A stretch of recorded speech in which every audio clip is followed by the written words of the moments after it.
আসসালামু আলাইকুম সুপ্রিয় দর্শক। দেশের অভ্যন্তরে নতুন করে অস্থিরতা সৃষ্টি হচ্ছে সোনার বাজারে। যদিও বা বেশ খানিকটা নিম্নমুখী এই বাজার, তবে এই মুহূর্তে আবারও কিন্তু গত ৪ দিন কমে যাওয়ার পরে বেশ খানিকটা আবার বৃদ্ধি পেয়ে গেছে সোনার দাম। আসলে মূলত যখনই খানিকটা কমুক বা বাড়ুক, আপনারা অনেকেই আশা করেন যে এবার হয়তোবা একটু কমবে বা কবে কমবে একটু আশা জাগে আপনাদের মনে।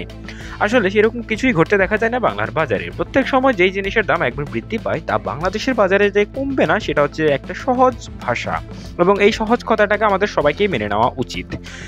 কেন বাড়ছে সেই নিয়ে কথা না বাড়িয়ে এই মুহূর্তে কত চলছে সেই বিষয় নিয়ে আলোচনা করি।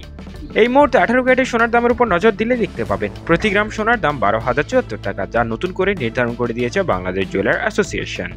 প্রতি আনা সোনার দাম 8,798 টাকা এবং প্রতি ভরি সোনা কিনতে গেলে খরচ করতে হবে 1,40,782 টাকা। এই ক্ষেত্রে প্রায় 8 থেকে 900 টাকা নতুন করে দাম বৃদ্ধি করানো হয়েছে।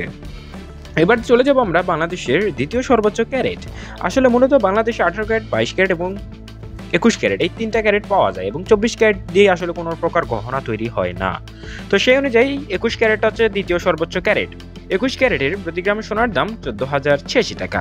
প্রতি আনা সোনার দাম এই মুহূর্তে পড়ছে 10,265 টাকা এবং প্রতিনিয়তই দাম বাড়ছে। এর কারণ হিসেবে বাংলাদেশ জুয়েলার বলছে বিশ্ববাজারে ঊর্ধ্বমুখী সোনার দাম, তাই বাংলার বাজারেও বাড়ছে সোনার দাম।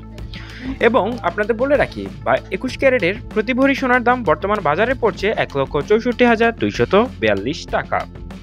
এবার জেনে নেব বাংলাদেশের সবচেয়ে দামি ক্যারেট 22 ক্যারেট। প্রতি গ্রাম 22 ক্যারেট সোনার দাম 14,757 টাকা। প্রতি 1 আনা সোনা কিনতে গেলেই খরচ করতে হবে 10,754 টাকা। সেই সঙ্গে বর্তমান বাজারে প্রতি ভরি সোনা কিনতে গেলে আপনার গুনতে হবে টোটাল 1,72,066 টাকা, যা কিন্তু এই মুহূর্তে সাধারণ মানুষের একদম ধরা ছোঁয়ার বাইরে চলে গেছে।